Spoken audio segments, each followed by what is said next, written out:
Hi guys, this is Andrew at FloryPB, and this is the re-release of the Ultralite frame board. So I have one installed in the marker,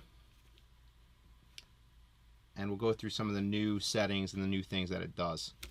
But we'll pop open the tin with the new board in it.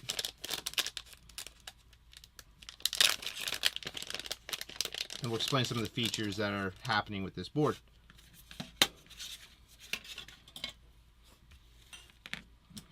So the board now is black instead of blue, and I did that for a specific reason to differentiate them from each other. And the real thing that differentiates them is this board now has not only the 4-pin or the 4-dip switch setup up here for the chip control, but it has a 6-pack of dip switches down here.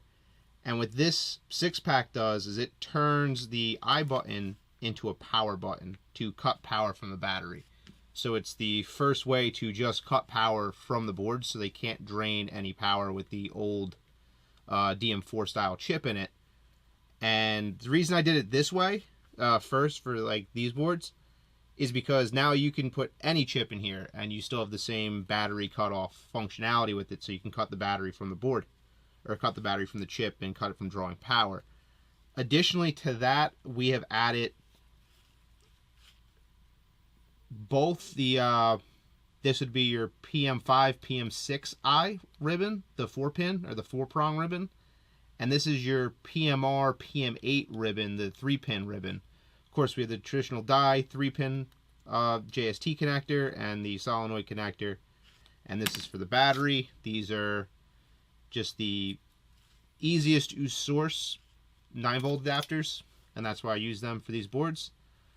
On the back side, we will see we have switched the buttons out to be surface mount buttons. Reason being, it allowed me to reposition the LEDs to better fit into the window. So if you guys can see, you have a much better, I have full light on this and my eye wire's a little messed up, sorry. But you have the LEDs right there, so you can get the better, clearer view of the LEDs. Someone brought light to that to me because the newer die grips you can buy do not look like this, and they do not work as well. They have a smaller window here, so they needed a little bit of reposition, and I needed to get different buttons to accommodate that reposition of that.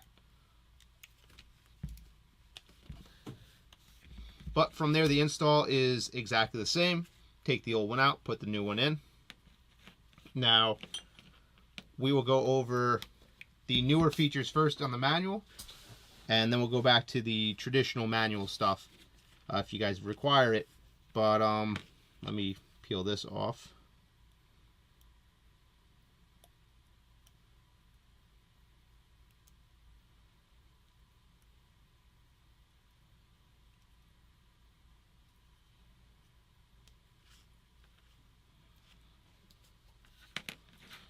So as we said, the first thing we're going to look at is the 6-pin pack that we have right here.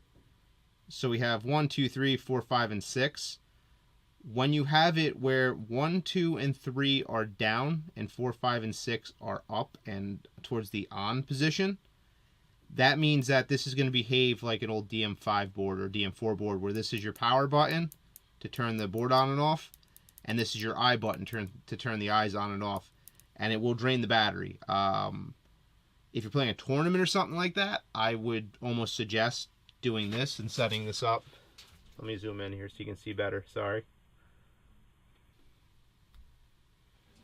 Okay. If you're doing like a tournament or something where you don't want just a power kill button, because if I put this one right here, if I hit this bottom button, power gets killed to the board, and it doesn't do anything. If you press the power button real quick in a panic, it's not going to turn on until you press the bottom button again. Then you can turn it back on. If it's on, you can just kill it like that. So, playing a tournament or something that matters and you don't mind the battery drain because you're playing for that day and it's fine, this is the configuration I would leave it in. This is your factory setup kind of configuration. It's the way that these would come. If you want to leave a battery in there long term, you're going to flip these 3 down, 4, 5, and 6, and put 1, 2, and 3 up. And when you do that, it makes this so the power button, it cannot turn the marker on until you press that one. And then you can turn the marker on and use it as standard. Now you can't use the bottom button for your eyes now. You have to do a quick press on the power button. If you do a quick press, you can get your eyes on and off, and then that would kill the marker. So it just kills power to the marker completely. Makes this button dead until you press this again. But you can store the battery in it indefinitely with that. One thing to watch out for when you're in this mode, say you go into programming and you start programming it and you do the programming you want. If you don't press the traditional power button to shut the marker down, you are not going to save your settings, most likely, that you just set. If you just hit this one, it didn't save anything. So you have to use the top power button when you're in your settings to change anything. So, get that back in frame there. So our traditional 4-pin is the same. The first one on is first shot drop off. The second one on is to turn your eyes on to start. If you have that down, it turns them off to start. Third one is your rate of fire cap limit. So when you can set that, it's not unlimited. I just leave that on. It can go up to 40 anyway. And the fourth one is turning your tournament lock on and off, and that follows the standard manual procedure that we have, where if you would like to be in tournament lock mode, you pull 4 down to off. And then if you hold the trigger and turn it on, it's going to tell you your battery status instead of your tournament lock status. And then, if you can see, all 4 of those are up on this board, and we are set up in power save mode.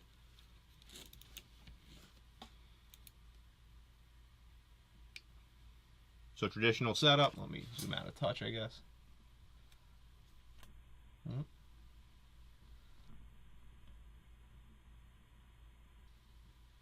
Sorry. So go to the side so you can see the colors, right? So I think I just broke my eye. My eye wires are a little hinky on this particular marker. Now they're fine again. So if you want to change settings, turn it off, hold the trigger, turn it back on with your top button. Once you get the colors, you can cycle through. The setting list is the standard setting list we have. Green is your start, and that is your dwell.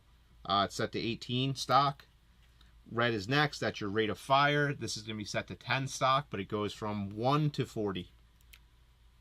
Purple is your anti-mechanical bounce. So if you're pulling the trigger slow and you start getting some bounce in it, you can up this a little bit. It's preset to 2 milliseconds. If you need more, you can add more. Teal is next. This is your ball and breach delay. I have this preset to 3 milliseconds. This is just to give the bolt time to get back, and it wants to see a gap between the bolt coming back and before the ball drops. That's what it's looking for. Before it errors out, it's looking for that little gap, and then it's the timing once the eyes get hit the second time before it lets the bolt come forward. The fourth mode is yellow. This is your fire mode. There's 4 fire modes on this. You have traditional semi, traditional automatic, NXL legal ramping, 10 any balls per second, but NXL legal code. It's the correct, it's technically old millennium almost setup, but it's to the correct modern code. And then mode 4 would just be a parabolic ramp, where the faster you pull the trigger, the harder it ramps on, just for the fun of it. White is going to be our incremental balls per second setup. So this is 0.1 increments. So if you want to try to get to like 10.3, you set this up to 3. So you set to 10 on the red, 3 on this, and you have 10.3. Blue is our debounce. It's currently set to 5 milliseconds. So you can put it down to 1 to get real bouncy or go up as high as you need it to be. And turn it off. Again, you press the actual power button for the board, the top button, not the battery kill button. And if we turn it back on and we're playing and we're done and we want to, you know, cut the battery, you press the bottom button and it's dead. The battery is completely out of the marker. It's not going to be drained by the marker. And if I can press this top button all I want, it is delivering no power to it. And again, this doesn't just work on my chip. This works on, if you want to put a Tadao chip in here, or a Virtue chip, or a Knox, or any chip from a DM4, DM5, DMC range, any of them works in here. None of them will drain the battery now. Because that was kind of, it's just, this is an older chip. It's a chip that's 25 years old. It consumes a lot of energy when it's sleeping versus a more modern processor. But it's kind of what I got to play with, because I would like to keep this infrastructure together where you have a removable chip. You can change that at your leisure. If 10 years, 20 years from now I'm not doing this, but there's an update, someone has to make DM4 chips, and all of the boards can be updated to something modern or whatever the next thing has to be. So that's why I like the DM4 style chips. They're very proven to be very reliable. There's an industry grade chip, which is great, but they do suck power when they can. The DM4, I'm not exactly positive why they decided to make it a 5-volt system, but this chip is actually better. This chip can go down to like 3 volts to operate, and it has a much better power save mode at like 3 volts. But again, I'm stuck with the DM4 architecture, which is 5 volts, so you lose the power mode advantage that way too. So this is my workaround to try to produce something that doesn't suck batteries out. And I differentiate this with the black board. So if you have a black board in any of my boards, it has this extra 6-pack of dip switches on it, and it has the power save mode available. This isn't going to be every board, because if it's only a 1-button board, I don't have the second button required to do the power save, unfortunately. And some of my super low volume stuff, like my proto board, I don't think is going to get this particular thing. I'm sorry, but I've sold like 3. So, yeah, I don't know if I'm going to redesign those to do this and try to work this extra stuff and cost onto the boards. The NT/DM11 Plus board, that one's coming. That should be the next one released. That's the same way, has the extra power save mode on it. The Intimidator, the 2K5 Intimidator board, I've had a soft release for the last couple months where they've been out in the wild without me making the announcement. I kind of like to soft release my products, so you don't just buy something. I don't like being the guy that just bought something and then the new thing came out the next day. So I like to give it a few months to circulate out before I even say anything about it. So yeah, they've been out in the wild for a little bit. The Matrix LCD boards are also the black board. They've also been out in the wild for a little bit. The new ones that have the power save mode. The Matrix is a little bit easier because you can just pull the battery out the back very simply, but you know, some of these markers it's a little harder to pull the battery out, and I get it. And I'm trying to just make a better product overall that does more stuff. And yeah, every board that is like a 2-button board in the future is probably going to switch over to this platform. I think I nailed down 90% of them, minus the PM5 boards. But like the Angel boards, they don't need this because they have a physical switch that comes with them, and that's not stopping. I'm going to keep the physical switch on those, which does this same thing. I just don't have to do all this extra electrical work to get it to do it, which is good in my opinion. Less to break, less to fail at the end of the day.